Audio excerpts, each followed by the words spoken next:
এদিকে জাতিসংঘে ভাষণ দিতে গিয়ে কঠিন বিপদে পড়ল প্রধান উপদেষ্টা ডক্টর মোহাম্মদ ইউনূস। তিনার উপর হামলা করার জন্য একে একে ছুটে আসছে আওয়ামী লীগের হাজার হাজার নেতাকর্মীরা, এমনকি যুক্তরাষ্ট্র কাঁপাচ্ছে আওয়ামী লীগের হাজার হাজার নেতাকর্মী। নেতাকর্মীদের তারা খেয়ে তারা এয়ারপোর্ট থেকে পলায়ন করেছে। কারণ আসসালামু আলাইকুম, দুইটা দল কিন্তু মুখোমুখি অবস্থান। আমরা জেএফকেতে অবস্থান নিব। জামাত শিবির রাজাকারের তাণ্ডব বাংলাদেশে চলবে না। জামাত শিবির রাজাকার এবং ইউনূস এক হয়ে গেছে। আমরা এখন উপস্থিত হয়েছি জাতিসংঘের সদর দপ্তর নিউ ইয়র্কে। খুব শীঘ্রই প্রধানমন্ত্রীকে দেশে ফেরানো হবে। আমরা সর্বোচ্চ দিয়ে চেষ্টা চালিয়ে যাচ্ছি। আমরা সকল মহলকে হুঁশিয়ারি উচ্চারণ করে বলতে চাই, সাবধান হয়ে যান। ভয় করি না বুলেট বোমা। হ্যাঁ, এভাবেই বিভিন্ন রকমের স্লোগান দিয়ে জাতিসংঘের ডক্টর ইউনূস সাহেব যখনই নিউ ইয়র্ক পৌঁছেছেন তখনই আওয়ামী লীগের নেতা ও কর্মীরা তার উপর অতর্কিতভাবে হামলা চালিয়েছে। তাদের রক্ত এখন গরম, কারণ তাদের নেত্রী এখন দিশেহারা, চেয়ার ছাড়া গদি ছাড়া।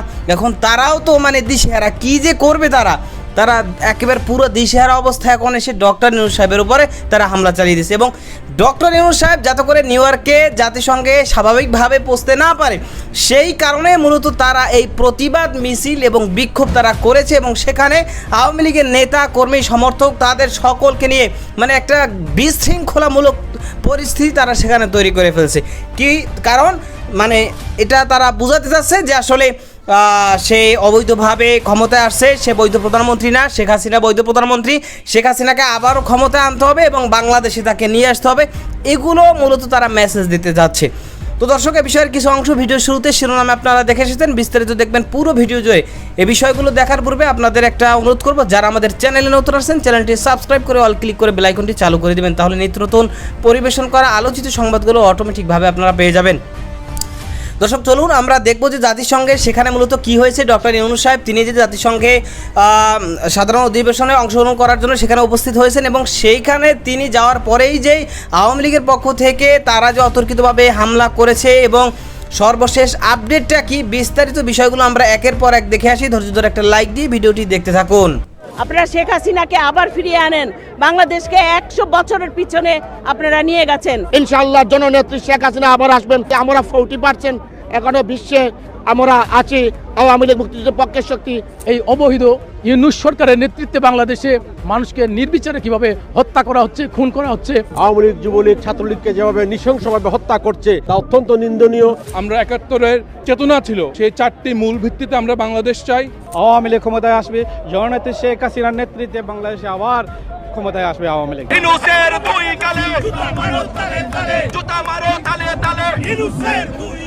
আমরা এই মুহূর্তে আছি যুক্তরাজ্যের পার্লামেন্ট ভবন ওয়েস্টমিনস্টারের সামনে, যেখানে যুক্তরাজ্য আওয়ামী লীগের সদস্যরা এবং দলীয় নেতারা সমাবেশ করছেন। তাদের একটাই বার্তা এখান থেকে, বাংলাদেশের সাবেক প্রধানমন্ত্রী যিনি দেশ ছেড়ে চলে গিয়েছিলেন, তিনি এখনও তাদের প্রধানমন্ত্রী আছেন এবং তিনি অচিরেই সসম্মানে বাংলাদেশে ফিরবেন এবং তাকে ষড়যন্ত্র করে সরানো হয়েছিল।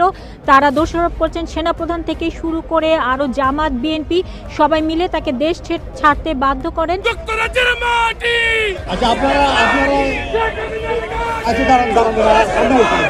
আমরা আজকে আসছি, আসলে বাংলাদেশ এখন যে বিপর্যয়ের মধ্য দিয়ে দিন কাটাচ্ছে, বাংলাদেশের কোনো মানুষই নিরাপত্তা নাই, মানুষজন কোনো রাস্তাঘাটে চলাফেরা করতে পারছে না এবং আমাদের গুম, হত্যা, রাহাজানি, আগুন জ্বালাও পোড়াও, মানুষের জীবন বিপর্যয়, সব কিছু তছনছ হয়ে যাচ্ছে।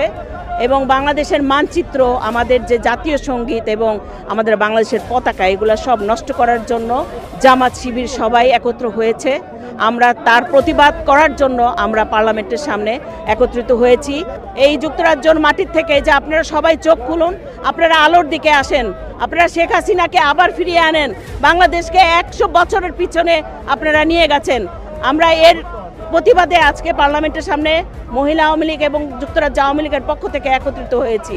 আমি চাই আমার দেশটি 15 বছর যে আগে নিয়েছে, যে উন্নতির ধাপে নিয়ে গেছে, সে ধাপটাকে নষ্ট করতেছে, সেজন্য প্রতিবাদ করতে আসছি। জামাতের প্রেতাত্মারা আজকে শিক্ষা প্রতিষ্ঠানে প্রধান শিক্ষক সহ ইউনিভার্সিটির বিসিদেরকে জোরপূর্বক অবদান সংস্কারের নাম করে দেশের প্রত্যেকটা সেক্টরের সচিবালয় থেকে পিয়ন পর্যন্ত আজকে আপনারা এই ইন্টারিম গভর্নমেন্ট পক্ষপাতিত্ব আচরণ করে জামাতকে প্রতিষ্ঠিত করতে চায়। বাংলাদেশে অসাম্প্রদায়িক কোনোদিন সাম্প্রদায়িক আপনারা দিবেন না দেশকে, যাতে আগামীতে গৃহযুদ্ধের দিকে না যায়। প্লেন লেভেল ফিল্ড যদি আপনারা সৃষ্টি করেন, ইনশাআল্লাহ জননেত্রী শেখ হাসিনা আবার আসবেন, আবার স্বাধীনতার পক্ষের শক্তি। আমরা 40% এখনো বিশ্বে আমরা আছি আওয়ামী লীগ মুক্তিযুদ্ধের পক্ষের শক্তি।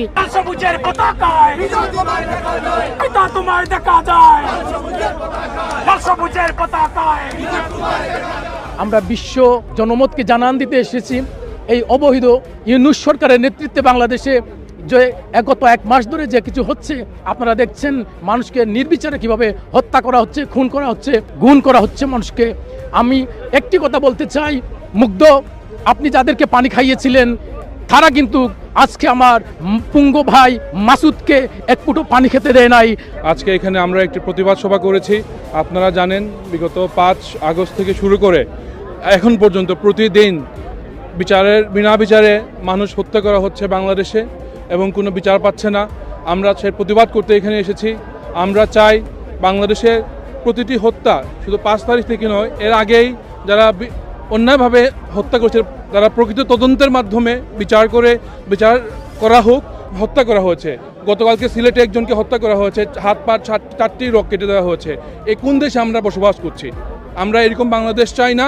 আমরা 71-এর যে আমাদের জাতীয় সঙ্গীত নিয়ে যারা অবমাননা করেছেন তার প্রতিবাদে আপনারা দেখেছেন একটু আগে সবাই মিলে বাংলাদেশে যারা এখানে বাস করেন, বাংলাদেশকে যারা ধারণ করেন, বাংলাদেশের স্বাধীনতাকে যারা ধারণ করেন, তাদের সবাইকে নিয়ে আমরা সমস্যা হয়ে জাতীয় সঙ্গীতটি গিয়েছি এখানে।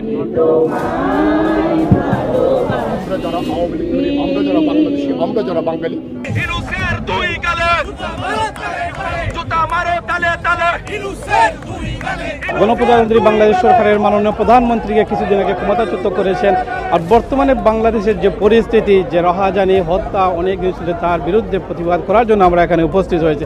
এবং আমরা দেখতে জানছি যে বাংলাদেশের যে এই মুহূর্তে জাতীয় সঙ্গীতকে যারা চেঞ্জ করার চিন্তা করতে পেরেছে, আমি বলবো ওরা বাংলাদেশের প্রথম থেকে যে স্বাধীনতা বিরোধী ছিল, আজও ওরা দেশ বিরোধী। আমরা তার জন্য প্রতিবাদ করছি এবং আগামীতে ইনশাআল্লাহ এসব কিছু সমাধান হবে ইনশাআল্লাহ। আমরা এখনো আছি যে পুরানা সংগ্রামের সময় আমাদের জামাত, শিবির, আলবদর, রাজাকার, বাদে মির্জাফর, বিশ্বাসঘাতক আর জান্টাদের বিরুদ্ধে আমরা যে বিরুদ্ধ হতে যে কাজ করতেছে, এগুলা আমাদের দেশে ঠিক নয়। এখন আমাদের বাঙালি আওয়ামী লীগ সবাই আবার জাগতে হবে, তার আমাদের নেত্রীকে আবার আমাদের দেশে ফিরিয়ে আনতে হবে। নির্বাচিত সরকার প্রধানকে যেভাবে তাড়িয়ে দেওয়া হয়েছে তা অত্যন্ত দুঃখজনক, তা ইতিহাসে অত্যন্ত বিরল। আজকে স্বাধীনতার বিরোধী চক্র আজকে রাষ্ট্র পরিচালনায় অধিষ্ঠিত হয়েছে এবং স্বাধীনতার সপক্ষের শক্তিকে আওয়ামী লীগ, যুবলীগ, ছাত্রলীগকে যেভাবে নৃশংসভাবে হত্যা করছে, দিনের পর দিন যা লোমহর্ষক ঘটনা ঘটাচ্ছে। দর্শক, আমরা এর আগে কিন্তু দেখেছিলাম যে শেখ হাসিনা যখন বাংলাদেশের প্রধানমন্ত্রী ছিল, সেই অবস্থায় জাতিসংঘের বিভিন্ন অধিবেশন বা অনুষ্ঠান যখন হয়েছে, তখন কিন্তু শেখ হাসিনাও বাংলাদেশ থেকে প্রতিনিধিত্ব করেছে এবং সেখানে জাতিসংঘে গিয়ে সে বক্তব্য দিয়েছে, ভাষণ দিয়েছে। এবং সেইখানে যখন সে উপস্থিত হয়েছে তখনও কিন্তু আমরা যেটা দেখেছি যে বিএনপি পন্থে যারা ছিল, বিএনপি, জামাত ইসলাম অর্থাৎ আওয়ামী লীগ বিরোধী, সরকার বিরোধী যারাই ছিল, তারাই মোটামুটি সেখানে গিয়ে তারা উপস্থিত হয়েছে এবং তারা প্রতিবাদ করেছে, বিক্ষোভ করেছে, সমাবেশ করেছে এবং তারা জানান দিয়েছে যে তারা শেখ হাসিনাকে সেখানে চায় না।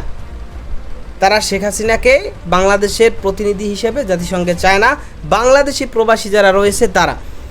তো এখন বর্তমানে ঠিক সেইভাবেই শেখ হাসিনা যেহেতু ক্ষমতা নাই, ক্ষমতায় রয়েছেন এখন ডক্টর ইউনূস সাহেব। ডক্টর ইউনূস সাহেবের বিরোধী যারা রয়েছে, বিশেষ করে আওয়ামী লীগের নেতাকর্মীরা, তারা এখন সেখানে অবস্থান নিয়ে বিক্ষোভ সমাবেশ করে মোটামুটি একটা খুব ভয়াবহ পরিস্থিতি তারা করে এরপরে মূলত তারা একটা মেসেজ দিতে চায় যে তারাও এখন ডক্টর ইউনূসকে জাতিসংঘে প্রতিনিধি হিসেবে, বাংলাদেশের প্রতিনিধি হিসেবে তারা চায় না। তবে ইতিপূর্বে আমরা যেটা দেখেছি যে শেখ হাসিনার বিপক্ষে বিএনপির বা অন্যান্য দলের লোকজন, তারা প্রবাসী যারা, তারা বিক্ষোভ করায় শেখ হাসিনার কোনো ক্ষতি হয়নি এবং জাতিসংঘের অধিবেশনে বক্তব্য দিতেও কোনো সমস্যা হয়নি। ঠিক তদ্রূপভাবে ডক্টর ইউনূস সাহেব, তার ক্ষতি মোটেও হবে না। মানে শেখ হাসিনা যতটুকু বাধার সম্মুখীন হয়েছে ডক্টর ইউনূস সাহেব হবে না ততটুকুও, কারণ শেখ হাসিনার উপরে আন্তর্জাতিক মহল থেকে যতটা মানে নেক নজর ছিল তার থেকে অনেক গুণ বেশি নেক নজর কিন্তু ডক্টর ইউনূস সাহেবের প্রতি রয়েছে। আমেরিকার প্রেসিডেন্ট জো বাইডেন, সাবেক প্রেসিডেন্ট বারাক ওবামা, তারপর অন্যান্য দেশের প্রেসিডেন্ট, জাতিসংঘ মহাসচিব যারাই রয়েছে সকলের সাথে ডক্টর ইউনূসের সাথে একটা ভালো সুসম্পর্ক রয়েছে। সে কারণে ডক্টর ইউনূস বাংলাদেশের প্রতিনিধি হিসাবে তাদের কাছে আরও বেশি পারফেক্ট এবং তাকে ডক্টর ইউনূস সাহেবকে খুব সানন্দে তারা গ্রহণ করবে এবং সর্বপ্রকার যেই সেফ তাকে দেওয়া দরকার, গার্ড দেওয়া দরকার, সেটা তারা কিন্তু অবশ্যই পরিপূর্ণ দিবে। কারণ আপনারা জানেন যে ডক্টর ইউনূস সাহেব তিনি নোবেল বিজয়ী, সারা বিশ্বে মোটামুটি আলোচিত একজন ব্যক্তি, যে বাংলাদেশের ডক্টর ইউনূস বাংলাদেশের একজন মানুষ যে নোবেল বিজয়ী হয়েছেন। তো এই বিষয়টার কারণেই কিন্তু তাকে সকলেই মোটামুটি অন্যান্য মানুষদের বা অন্যান্য দেশের প্রতিনিধি যারা তাদের তুলনায় ডক্টর ইউনূস সাহেবকে একটু ভিন্নভাবে বা বেশি গুরুত্ব দিয়ে কিন্তু বিষয়টা আমলে নেবে বা তারাই করবে। তো যাই হোক, ডক্টর ইউনূস সাহেব তিনি জাতিসংঘে গিয়েছেন সাধারণ অধিবেশনে এবং তার যে সঙ্গীরা সেখানে গিয়েছেন তারা সেখানে গিয়ে বাংলাদেশে বর্তমান পরিস্থিতি এবং এই দীর্ঘ 1-1.5 মাসে কি কি কাজ তারা করেছে এবং সামনে তাদের পরিকল্পনা কি রয়েছে সেটা মোটামুটি তাদের কাছে উপস্থাপন করবে।